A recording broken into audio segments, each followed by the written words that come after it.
Hello aspirants, hi. I hope आप लोग बहुत अच्छे हो and I sincerely hope that all of you are doing great.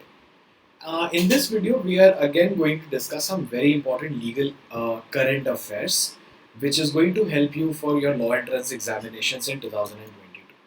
Uh, जैसा कि मैंने पहले भी कहा है, करंट अफेयर्स के पर्सपेक्टिव से अगर देखो, क्योंकि आप लॉ एंट्रेंस एग्जामिनेशन लिख रहे हो, तो ये जो एग्जाम कंडक्टिंग अथॉरिटीज होती है ना, वो हमेशा चाहेंगी और देखेंगी कि how much interest have you taken before the examination to follow कि इस फील्ड में चल क्या रहा है, कि लीगल फील्ड में हो क्या रहा है। तो आपको कितना एक बेसिक अवेयरनेस जो है, you don't need to have particular knowledge per se कि आपको सेक्शंस, प्रोविजंस, केस लॉस के नाम्स ये सब याद रहे, लेकिन the awareness about the provisions of law जो चल रहा है उसके बारे में आपको कितना आइडिया है, कितना आपको पता है, ये डेफिनेटली टेस्ट किया जा सकता है थ्रू करंट अफेयर्स। एंड इस वीडियो में हम लोग again we will look at three very important and crucial legal updates from the perspective of law entrance examination 2022। हम लोग उसको देखेंगे and we will cover it, and this is again from the month of February. All right. So my name is Ravi Prakash. I'm a National Law University Ranchi alumnus of 2011-2016 batch. I started training students when I was in my final year of law school, which is 2016, and I'm a plus verified educator at Unacademy. आप मुझसे Unacademy में 4 subject पढ़ने के लिए आ सकते हो: reading comprehension, critical reasoning, GK, current affairs and of course legal aptitude. ये 4 subjects अगर आपको मेरे पढ़ाने का स्टाइल अच्छा लगे तो आप ज़रूर आना और आके आप इन 4 सब्जेक्ट्स को मुझसे पढ़ सकते हो, ठीक है। This is my Telegram channel. If you want to stay in touch, आप मुझसे कुछ बात करना चाहते हो, आप मुझसे कुछ शेयर करना चाहते हो, आप मुझे मेरे क्लासेस का स्केड्यूल चाहते हो, तो for that you can join my Unacademy Telegram channel, which is वेबर Prakash Unacademy law, and this is where would be the best place where we can stay in touch.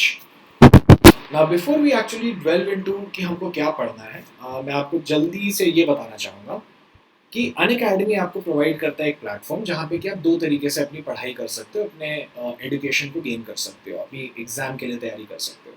One is the free resources जो Unacademy आपको provide करता है, जो कि आप YouTube special classes के through attend कर सकते हो। The second is that you can purchase subscriptions और आप एक बैच ज्वाइन कर सकते हो। There are two types of subscriptions, one is a plus subscription, the other is an iconic subscription. Basic essence जो है दोनों का जो है वो सेम रहता है।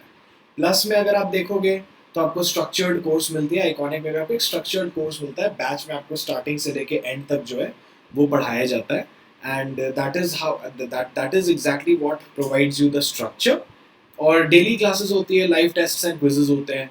आइकॉनिक में आपको mentorship support, doubt solving and priority in class to raise your hand and speak to the educator to ask your doubts जो है वो दिया जाता है। दो प्लस में भी आप हैंड रेज करके बात कर सकते हो, ठीक है। तो मेंटरशिप प्रोग्राम में एसेंशियली क्या होता है कि आप वन ऑन वन बैठते हो अपने मेंटोर के साथ, पर्सनल गाइडेंस लेते हो, स्टडी प्लान बनाते हो, एग्जाम स्ट्रैटेजी डिस्कस करते हो, डाउट सॉल्विंग करते हो, अपने लैंग्वेज में बात कर सकते हो। तो ये basically it's like a one on one talk session जहाँ पे आपको हैंड होल्डिंग एक्सपीरियंस मिलती है for your examination preparation. So plus या आइकॉनिक कोई भी सब्सक्रिप्शन आप चूज कर सकते हो ऑन द बेसिस ऑफ कि आप कब एग्जाम लिख रहे हो। So and the best part is you can use my referral code VAI10 to get a 10% का discount on both the subscriptions, ठीक है। सो आप 10% डिस्काउंट जो है मेरा रेफरल कोड यूज करके गेन कर सकते हो।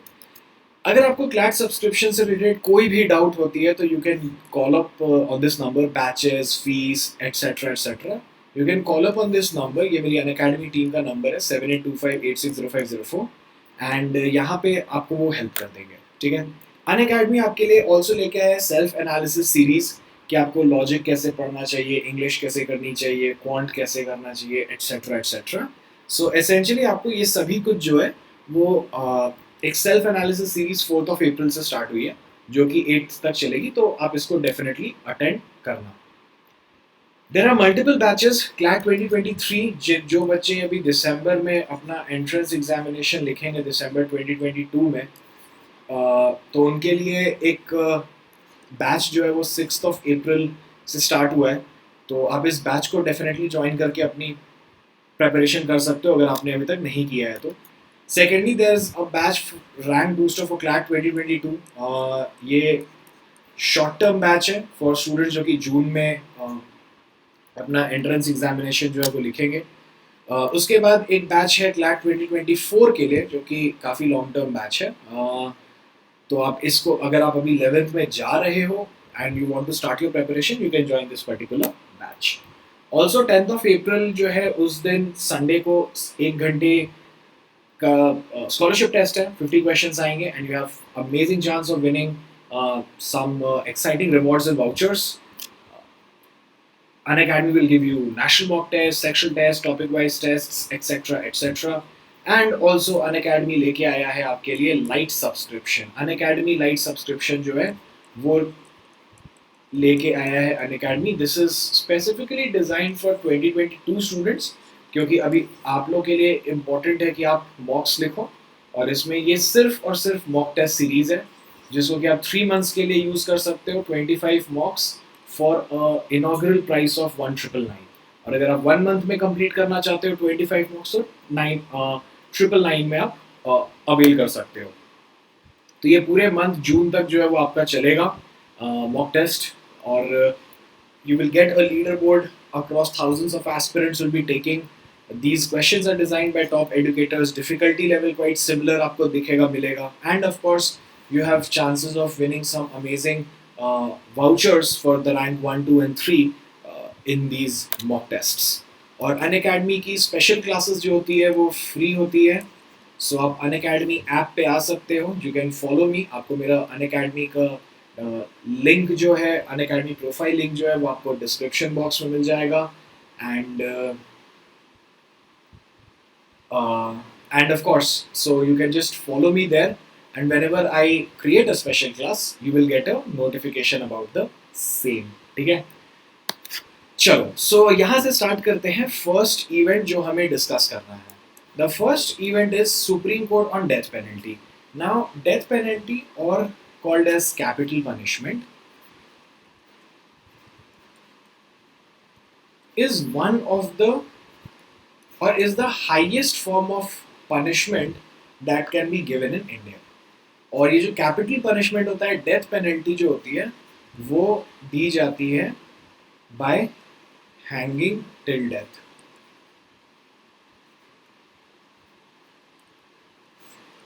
अगर रीसेंट इवेंट्स में देखें, अगर रिसेंटली देखें कि किसे हैंग किया गया था, तो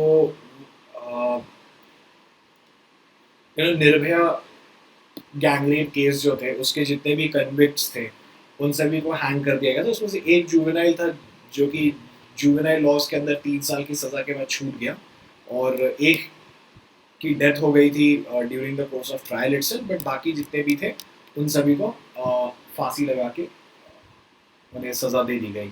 सो कैपिटल पनिशमेंट जो है इंडिया में वो one of the, it's not one of the, it's actually the highest form of punishment that can be given। ठीक है, now in India what we generally follow with respect to death penalty is कि ये rarest of rare case में दिया जाना चाहिए, rarest of rare।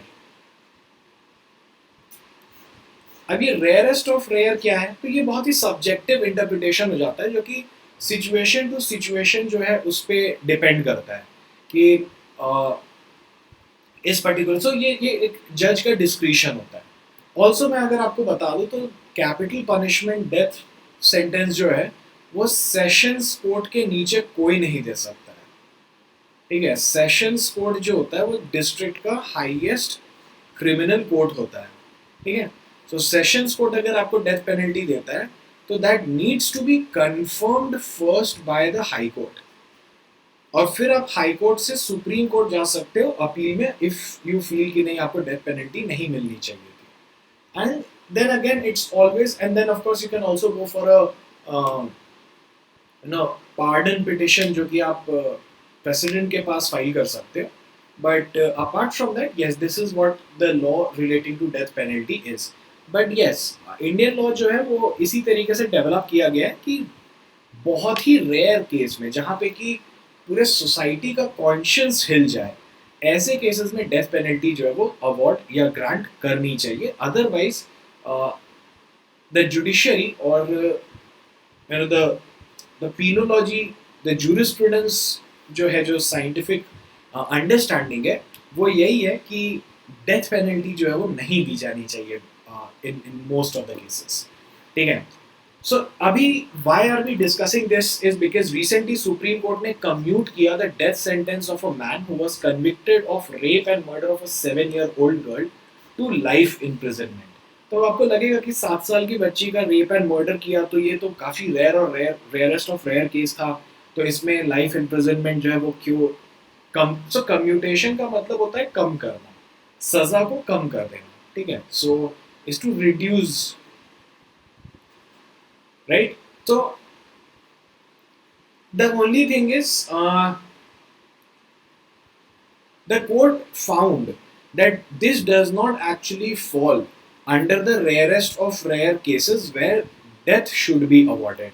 Now you'll be surprised here, you might be thinking, but why? However, the Supreme Court, while reducing the sentence to life imprisonment, also said that this particular convict will not be entitled to premature release or remission before undergoing an actual imprisonment for a period of 30 years. मतलब जब तक कि वो actually 30 years अपना पूरा complete नहीं कर लेता सजा का, उससे पहले उसको छोड़ा नहीं जाएगा, उससे पहले उसके सेंटेंस को माफ नहीं किया जाएगा. So this is a rider that the Supreme Court also gave while reducing the death sentence. अब essentially देखो तो डेथ सेंटेंस से ज़्यादा ग्रूसम और ज़्यादा डिफिकल्ट ये है कि आपको 30 साल तक जेल में ही रहना है. इट्स लाइक कि आपकी आधी life, like life expectancy somewhere around 64, right. तो हाफ ऑफ योर लाइफ जो है वो जेल में ही चली गई. तो आपने कुछ बाहर नहीं देखा, कोई भी like it's not like one quick death. It's like you will suffer for the crime that you have committed.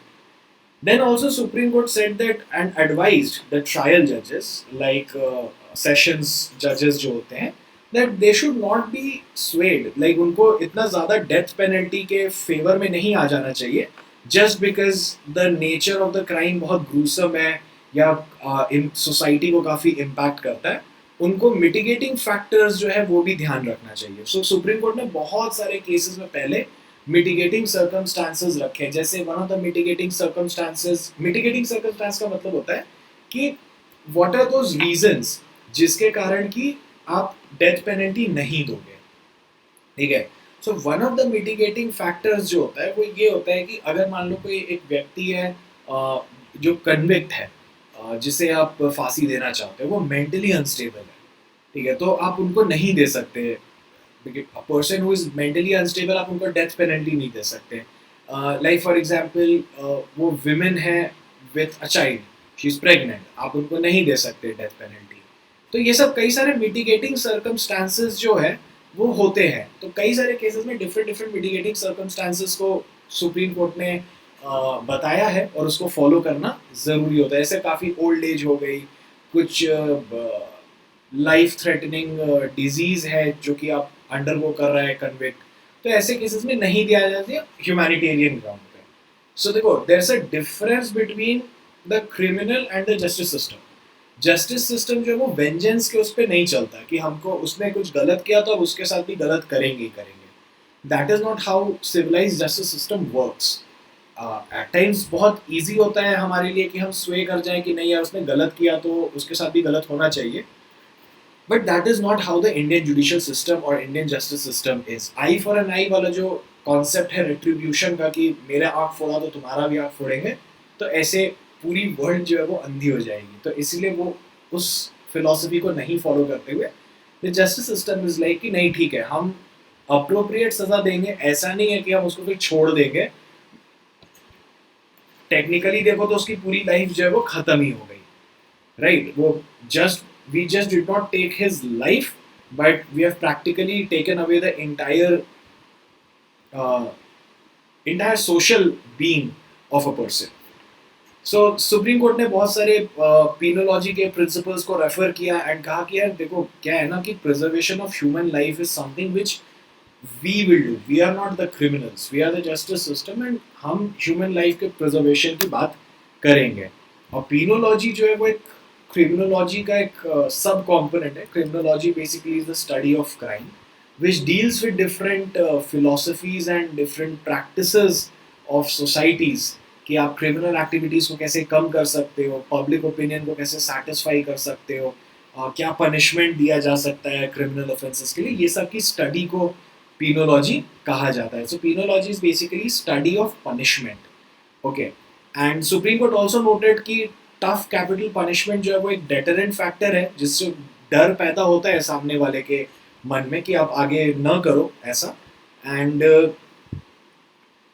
और अप्रोप्रिएट पनिशमेंट अप्रोप्रिएट केसेस में जो है वो देना भी जो है वो इम्पोर्टेंट होता है. तो सारे फैक्टर्स को कंसिडर करके पनिशमेंट देना is something which is important. ठीक है.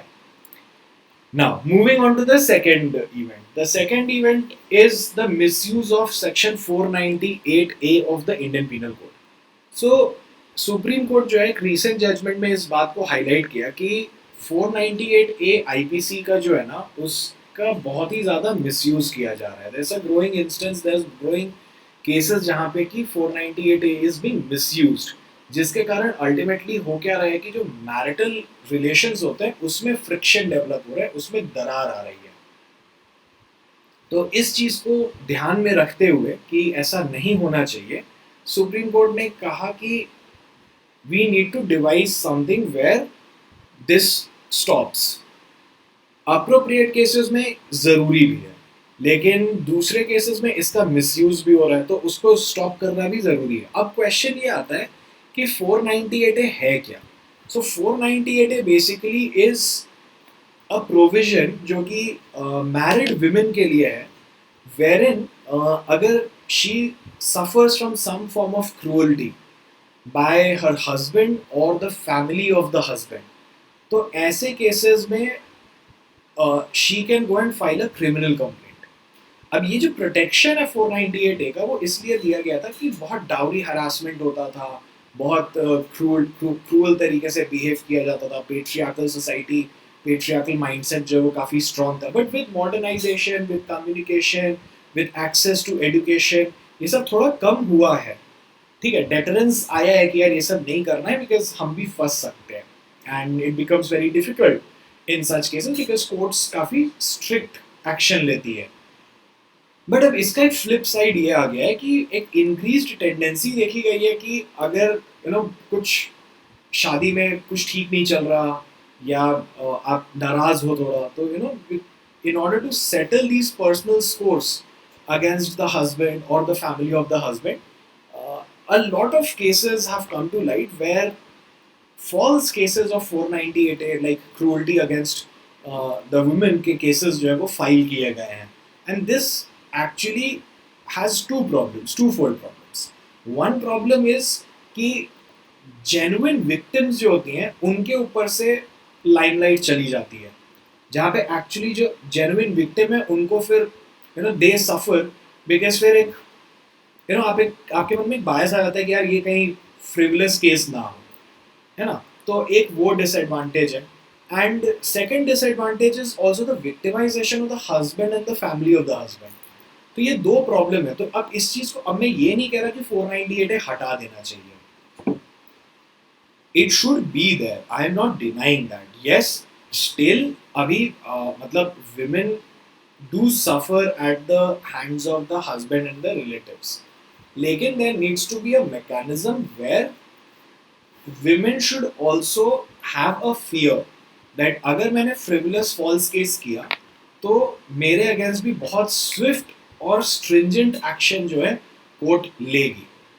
So ऐसे and that is what is going to suppress this issue where 498A will not be misused. सो अभी जैसे देखें तो अगेंस्ट हस्बैंड एंड रिलेटिव्स जैसे एजुकेशन इंक्रीज हुआ, फाइनेंशियल सिक्योरिटी बढ़ी, मॉडर्नाइजेशन हुआ, तो ये जो 498A आईपीसी है वो कई सारे radical and independent feminists and women जो है have started using it as a weapon rather than a shield to protect themselves. Then there have been instances where blackmail attempts have come to light, where false cases have been registered just to just for the sake of doing blackmail by the wife or close relatives of the wives. जब वो देखते हैं कि marriage थोड़ी stressed है या फिर यहाँ पे ऐसा फायदा उठाया जा सकता है. बट इसका प्रॉब्लम अल्टीमेटली आता है कि मैरिज का जो इंस्टीट्यूशन है ना वो डिग्रेड होता है because of all this exploitation and misuse. The basis of the society is the marital relation, क्योंकि आगे की जनरेशन मैरिज से ही निकल के आती है, राइट? तो अब वो मैरिटल रिलेशन ही इतना स्ट्रेट अगर हो जाएगा, डिग्रेड हो जाएगा, तो आने वाली जनरेशन को भी प्रॉब्लम होने वाली है. And this is something which was also realized in 2003 when the Justice Malimat Committee report ने भी ऐसा ही कुछ एक्सप्रेस किया था for his reforms in the criminal justice system कि we need to work out a solution. And I think it's high time. It's almost 19-20 years when the Malimat Committee report came out. I think it's high time that we start looking at some options. The judiciary explores some options कि किस तरह से हम लोग इसको थोड़ा सा रोक सकते हैं. तो क्रूअल्टी और डोमेस्टिक वायलेंस की अगर हम बात करें तो किस टाइप के हो सकते हैं, तो एक होता है फिजिकल वायलेंस, लाइक आप slapping, hitting, kicking, punching, beating, ये फिजिकल वायलेंस है.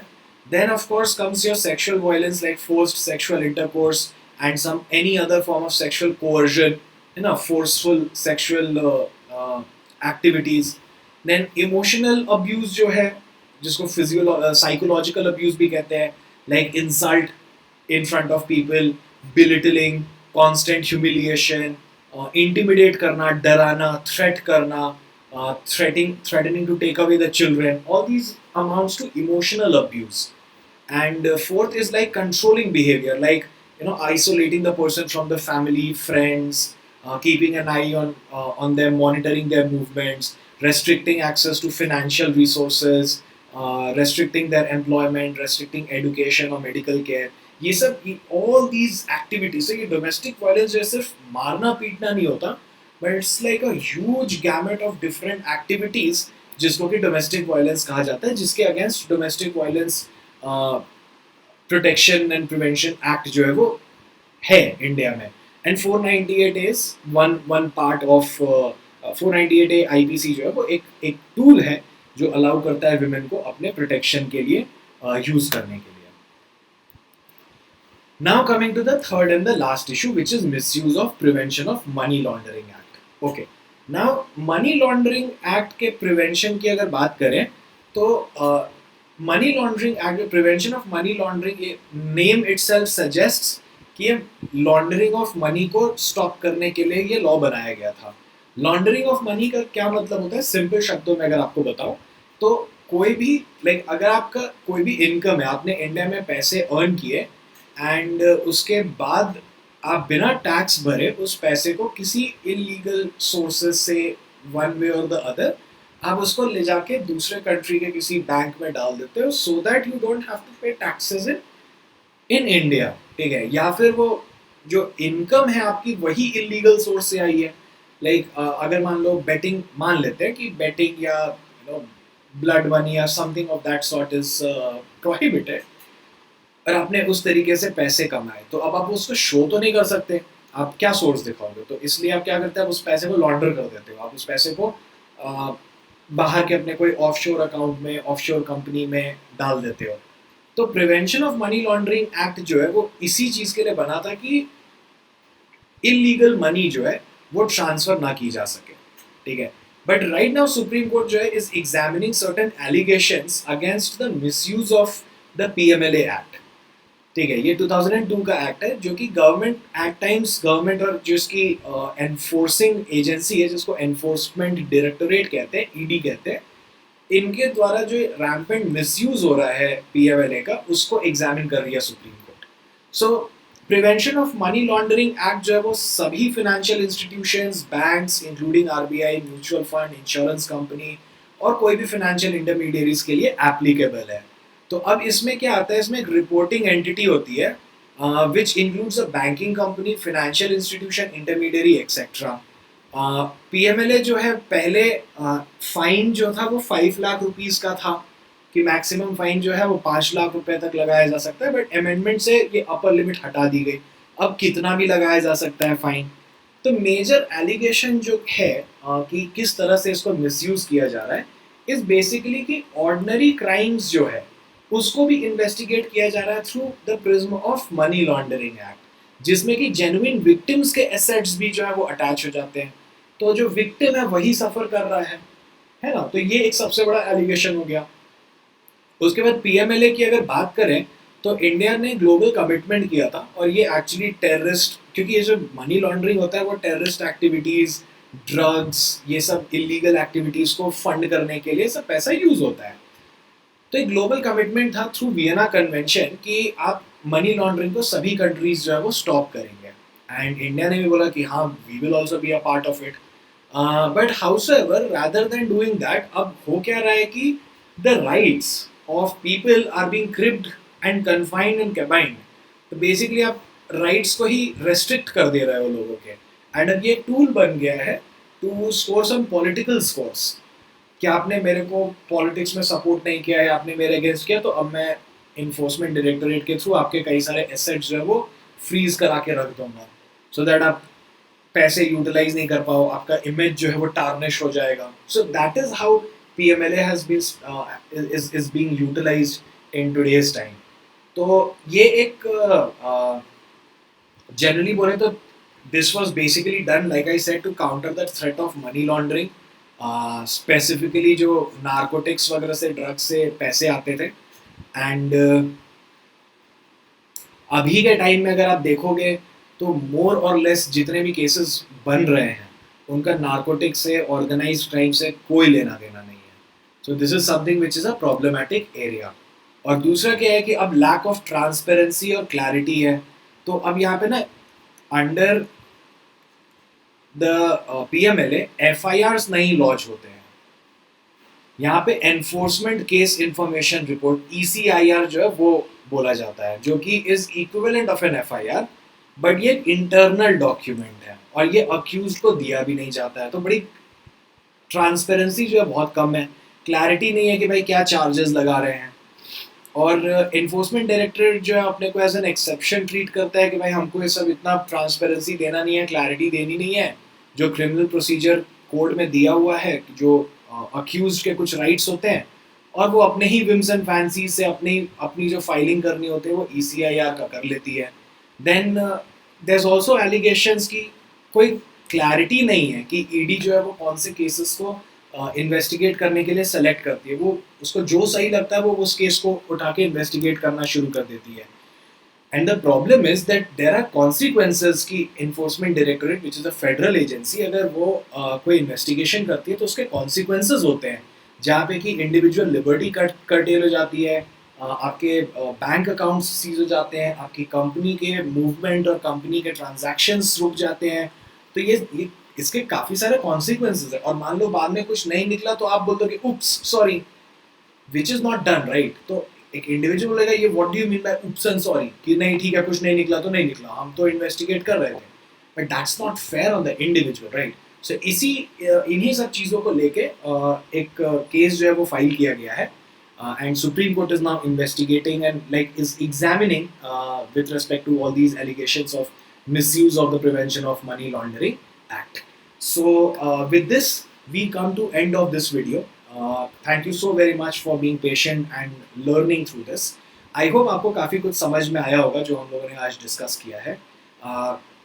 We will have many more sessions where we'll cover all the important legal updates which I personally feel will help you and will be crucial and important from the perspective of Law Entrance Examination 2020. So on that note, this is Vaibhav Prakash signing off. Thank you so very much. Don't forget to subscribe to Unacademy Law and do like and share this video. It will mean a lot. And see you all in my further classes. And if in case you want to go for your Unacademy Plus or Iconic subscription, don't forget to use my referral code VAI10, जिससे कि आपको 10% का discount मिलेगा। So see you all. Stay safe. Take care. Bye bye.